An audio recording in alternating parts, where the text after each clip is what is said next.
Hello दोस्तों, बने हम सिर्फ एक दूसरे के लिए लव स्टोरी के 7वें एपिसोड में आपका स्वागत है। चलिए इस एपिसोड को कंटिन्यू करते हैं।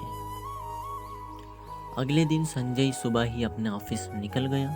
जहां जाने पर उसको मालूम चला कि उसे कुछ दिनों के लिए दूसरे शहर जाना होगा। वो तुरंत ही वहां से निकल गया। पूरे रास्ते वो बस तान्या के बारे में सोच रहा था। तान्या ने एक बार फिर से अपने आप को काम में बिजी कर लिया। उसको एक दिन एक लड़की का कॉल आया जो उसके काम की बहुत बड़ी फैन थी। उसने तान्या से उसके लिए एक ड्रेस डिजाइन करने को कहा। उसने बताया कि उसकी शादी होने वाली है और वो उसके एक ब्राइडल लहंगा बनवाना चाहती है। लेकिन तान्या तो सिर्फ सिंपल गाउन ही बनाती थी, क्योंकि लहंगे में बहुत ज़्यादा जारी का काम करना पड़ता था और वो बहुत ही बारीकी का काम था और बहुत टाइम भी लगता था। इसलिए वो इस तरीके के कपड़ों को बहुत कम डिज़ाइन करती थी। उसने काफ़ी मना किया, लेकिन वो लड़की बोली, आपको जितना पैसा चाहिए मैं उतना दूंगी। मैं बस आपके ही डिज़ाइन कपड़े पहनना चाहती हूँ, प्लीज़। मैं चाहती हूँ कि मेरे सबसे स्पेशल डे पर मैं आपके बनाए कपड़े पहनूं। तानिया बोली, लेकिन मैंने कभी इस तरह के कपड़े डिज़ाइन नहीं किया। अगर ख़राब हो गया तो क्या आपको ये डर नहीं लगता कि आपका मजाक बन जाएगा? वो लड़की बोली, मुझे आप पे पूरा भरोसा है। बस मैं चाहती हूँ कि आप मेरे लिए पूरे दिल से ट्राई करें। जैसा भी बनेगा मैं वो पहनूंगी।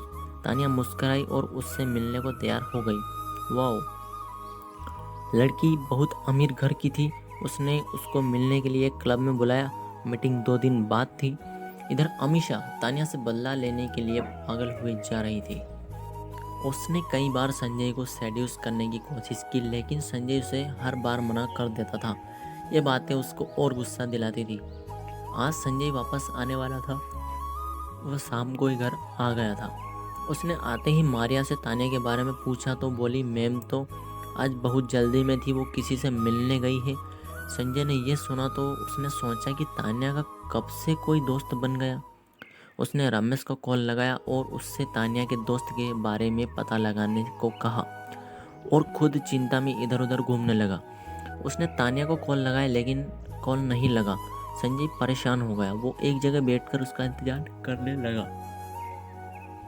तभी उसको ड्राइव की याद आई। उसने ड्राइव को से पता चला कि वो क्लब में गई है तो वो हैरान हो गया और तुरंत ही क्लब के लिए निकल गया। उधर अमीषा आज आते ही क्लब में चली गई अपने दोस्तों से मिलने। उसने वहां पर तान्या को एक प्राइवेट रूम में जाते देखा। उसे अपने आंखों पर यकीन नहीं हुआ। वो गुस्से में उसकी तरफ बढ़ी, लेकिन जल्दी ही रुक गई। उसके दिमाग में एक आइडिया आया और उसने एक वेटर को अपने पास बुलाया और उसके कान में कुछ कहा। उसके बाद उसने उसे कुछ पैसे दिए और अपने एक दोस्त को कॉल करके बुला लिया। वो अपने आप में बोली, तान्या तान्या, तुमने मुझे मेरी औकात दिखाई दी ना, अब मैं तुम्हें तुम्हारी औकात दिखाऊंगी। एक बेवफा बीबी के साथ उसका पति क्या करता है इसका तुमको अब क्या पता चलेगा। और तुम्हारी तो किस्मत भी खराब है, क्योंकि तुम्हारा पति संजय है। इसके बाद वो जोर जोर से हंसने लगी। उधर क्लब के प्राइवेट रूम में लड़की बोली, हाय, आई एम निशा। तानिया बोली, मैं तानिया। लड़की मायूस हो गई और बोली, क्या मिस ईशा नहीं आएंगी? तानिया हंसते हुए बोली कि मैं ही ईशा हूँ। वो लड़की हैरान हो गई कि ईशा इतनी खूबसूरत और यंग है। वो बहुत ज़्यादा खुश हुई। उसने तानिया से बातें की। तानिया ने उसकी ये सच्चाई किसी से ना बताने का वादा किया। फिर तानिया ने कुछ डिजाइन निकाले चुनने के लिए। दोनों काम की बात कर रही थी। तभी वो वेटर आया। उसने जूस का ग्लास रखा और जानबूझकर थोड़ा सा जूस तानिया की ड्रेस पर गिरा दिया। ये देखकर वो लड़की गुस्सा हो गई और उस वेटर को डांटने लगी। तभी तान्या ने उसे रोककर ऐसा करने से वो वॉशरूम की तरफ पहुंच ही थी कि सामने से आ रहे एक लड़के से टकरा गई। वो लड़का जानबूझकर नशे में होने की एक्टिंग करने लगा और तान्या को उसके कमर से पकड़कर अपने करीब कर लिया। उसी वक्त दूर छुपी अमीषा ने उसकी पिटली और संजय को एक अनकॉमन नंबर से भेज दी और बोली, तान्या, ये उस रात का बदला है। आज तुमको पता चलेगा कि संजय क्या है। वो मुस्कुराते हुए वहाँ से चली गई। संजय जब तक उस क्लब के गेट पर था जब उसने पिक देखी तो बहुत ज़्यादा गुस्सा हो गया। वो क्लब के अंदर पहुंचा। वो उस गुस्से में भी इतना स्मार्ट लग रहा था कि जो भी उसको देखता बस देखता रह जाता। उसने अपने ऑफिस के ही कपड़े पहन रखे थे। हाथों में सिल्वर कलर की रोलेक्स की वॉच थी। वो अपने लंबे लंबे कदमों से प्राइवेट रूम की तरफ बढ़ा, लेकिन उसे रास्ते में ही तानिया दिख गई। अभी भी वो आदमी उसके पास ही था। उसने तानिया को छोड़ दिया था और सॉरी बोल रहा था। उसने जब संजय को देखा तो वो जानबूझकर तानिया के बालों को सही करने के लिए हाथ बढ़ा दिया। तानिया ने संजय को नहीं देखा। वो अभी अपने आप को संभाल ही पाई थी कि तभी उसने देखा कि किसी ने उस आदमी के हाथों को जोर से पकड़ लिया। संजय ने उस लड़के के हाथों को पकड़ा और उसे दूर झटक दिया। वो आदमी अचानक से बोला, तानिया ये कौन है?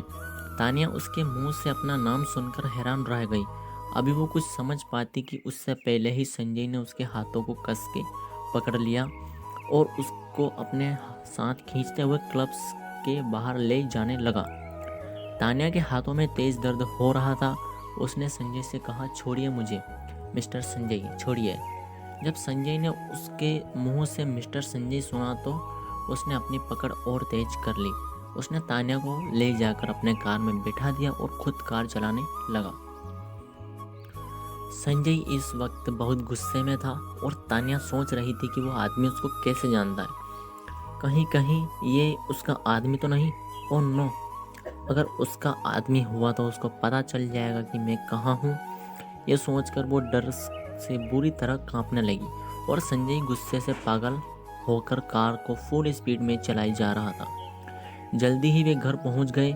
संजय कार से उतरा। उसने जल्दी से जाकर तानिया को कार से उतारा और उसको लेकर घर में पहुंचा और उसने तानिया को सोफे पे धक्का दे दिया। तानिया उसके ऐसे बर्ताव से एकदम सदमे में थी।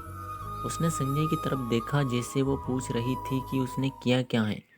संजय ने उसको गुस्से से देखा और अपना जैकेट उतारने लगा। ये देखकर तानिया बहुत ज़्यादा डर गई और कहने लगी, संजय ये अब क्या कर रहे हैं? ये कहते हुए वो पीछे की तरफ जाने लगी। संजय उसके तरफ धीरे धीरे बढ़ते हुए कहने लगा, वही जो एक पति अपने पत्नी के साथ करता है। तानिया डरते हुए बोली, ये आप क्या कर रहे हैं? आपने कहा था कि आप मेरे पास आने की कोशिश भी नहीं करेंगे, तो फिर आज क्यों?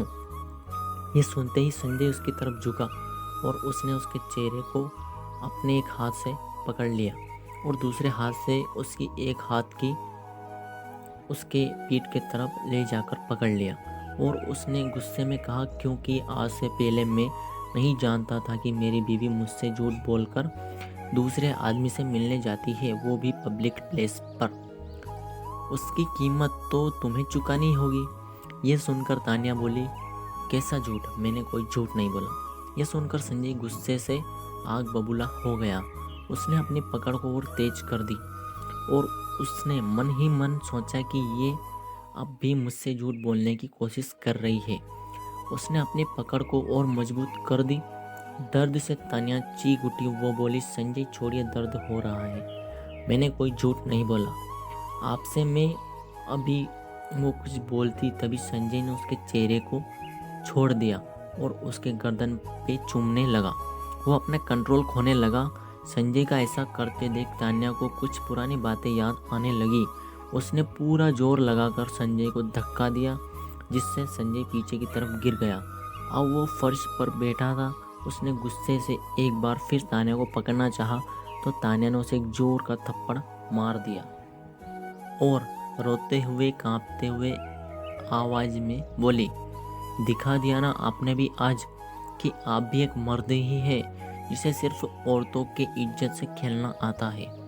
आप भी बाकियों के जैसे ही निकले। जिस औरत का दिल नहीं जीत पाते उसकी इज्जत लूट लेते हैं। ये बोलकर वो जोर जोर से रोने लगी। उसको ऐसा बोलने से संजय को समझ आया कि उसने अभी अभी क्या किया था। उसे अपने किए पर पछतावा होने लगा। वो धीरे धीरे उसकी तरफ गया और उसने तानिया को देखते हुए कहा, आई एम सॉरी, मेरा ऐसा करने का कोई इरादा नहीं था। जब कोई मुझसे झूठ बोलता है तो मैं बर्दाश्त नहीं कर पाता। सॉरी, तुम इस तरह से रो मत। उसने उसको पकड़ के लिए हाथ बढ़ाया, लेकिन उसने रास्ते से ही हाथ रोक लिया।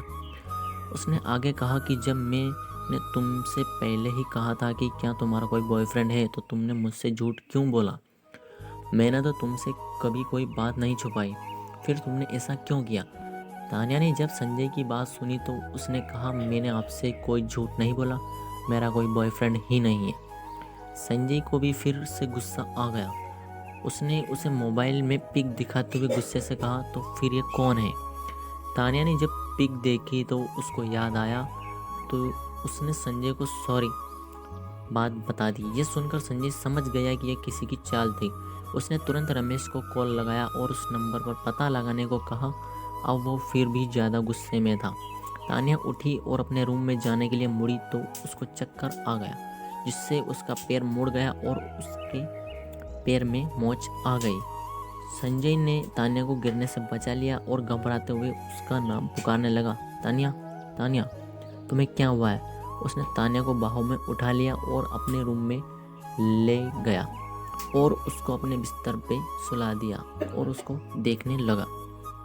अगला एपिसोड देखने के लिए जुड़े रहिए हमारे साथ में। धन्यवाद।